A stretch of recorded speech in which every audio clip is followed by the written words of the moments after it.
If you have a trip coming up where you're traveling across multiple time zones, then this video might just be for you. I'm going to talk today about how I get over jet lag and some of the tips and tricks that I followed over my past trip that happened just last week to do just that. This past trip I took was about 5 hours of time change and 12 hours of travel to get there. Yet I was able to get over jet lag in less than a day using the tips that I'm about to share in this video.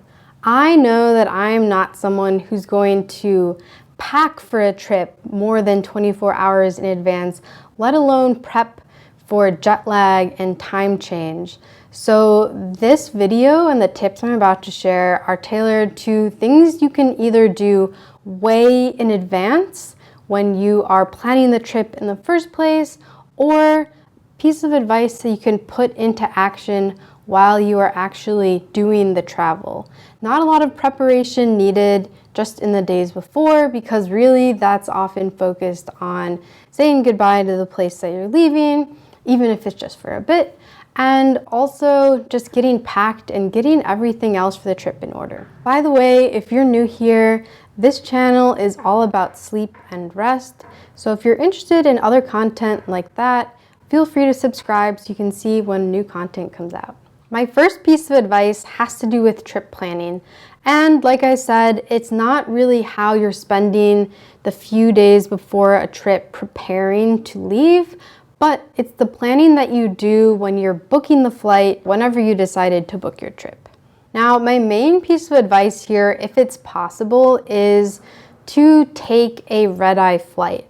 And I know this might not be something that a lot of people agree with or are excited about, but I'm just sharing what works for me, and I'm telling you this really works. Booking a red-eye flight allows me to sleep more on the plane, something I'm a big believer in. No matter if it is a daytime or nighttime trip, your body is going to need some rest. It's especially important for those long plane rides when you're experiencing a lot of time change. I typically book economy window seats, so given that seating situation, I have a go-to setup for how to get a lot of sleep.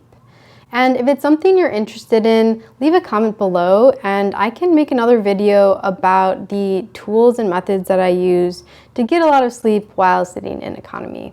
If you do have trouble sleeping on the plane, I would recommend once you arrive to your location, don't take a nap more than 30 minutes, just because I know from my own experience when I arrive somewhere new and then take a 2, 3, 4-hour nap, it totally throws off my time zone adjustment, and that's the opposite of what we're trying to do. The last piece of advice that I have around trip planning is to have a busier first day when you arrive at your location.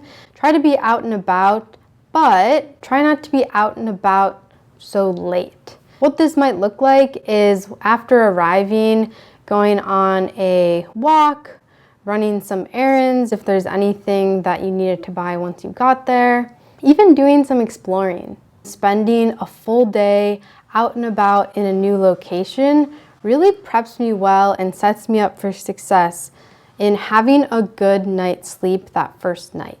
On my most recent trip, here's what I did. A 10 p.m. flight for that first main travel leg, and arriving to my location early the next morning. As I mentioned before, one of my big goals on this plane ride was just to sleep as much as possible on the plane. My second piece of jet lag advice is consistent meal times. So the idea here is to pay attention to when you typically eat meals from the location you were just traveling from, assuming wherever you live, and then apply that to the location you're going to. On my last trip, I arrived early in the morning, and the first thing I did when I got back to my accommodations was sit down and eat a pretty big breakfast, just to remind my body that where I am, it's not the middle of the night, it's actually morning, and that I wanted to start my day. My third piece of advice is to catch some sun. And I feel like there's a couple different ways that I like to go about doing this.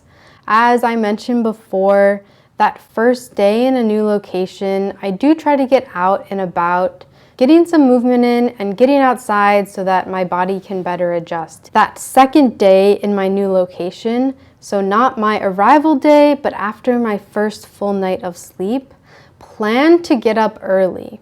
Now, this is honestly also a travel tip, but one of my favorite things to do when I'm somewhere new is to try and go watch the sunrise, especially if there's a place over the water, over the mountains, over the city. On my last trip, I was traveling from west to east, and so it was very easy, if I wanted to sleep in, especially on that first night, trying to catch up on rest and also stay more aligned with my previous time zone. There have been other trips in the past where I allow myself to do this, and it just throws off my body clock and I am not able to adjust as quickly to the new time zone. And so for this last trip, what I decided to do instead is that first full day that I had, I started it really early. I woke up a little bit before sunrise and made sure to get to a spot where I could get outside, go and watch the sunrise, and then did a little walk to get some movement in the sun and help my body adjust to an earlier start to the day. My last piece of advice is to try to stick to a schedule as much as possible, especially for the first few days of a trip. Depending on the kind of trip you're doing, you may want to have early mornings, or you might want to have late nights out or late nights in. And what I did on this most recent trip was try to plan around spending more time awake during daylight hours, which meant not sleeping in, getting up in the morning around 7 or 8 a.m., and then going about my day. With those 4 tips, I experienced almost no jet lag on my most recent trip. And out of everything I talked about, for me, the trickiest one is to not nap the first day that I get to a new location. The best ways to get around it, I've found, are to build in some accountability. So this can either look like telling someone that you're traveling with or someone you're visiting that you want to make sure you're not sleeping for more than X amount of time, say 20 minutes. And they can keep an eye on the time and come in and check on you if it's been quite a while.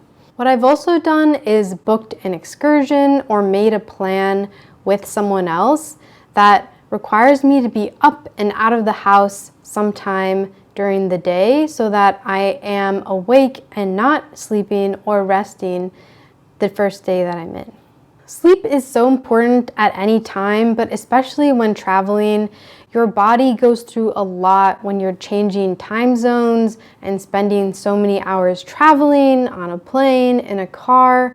Being rested and having the energy you need to go about your day can really help you explore new places, get different experiences.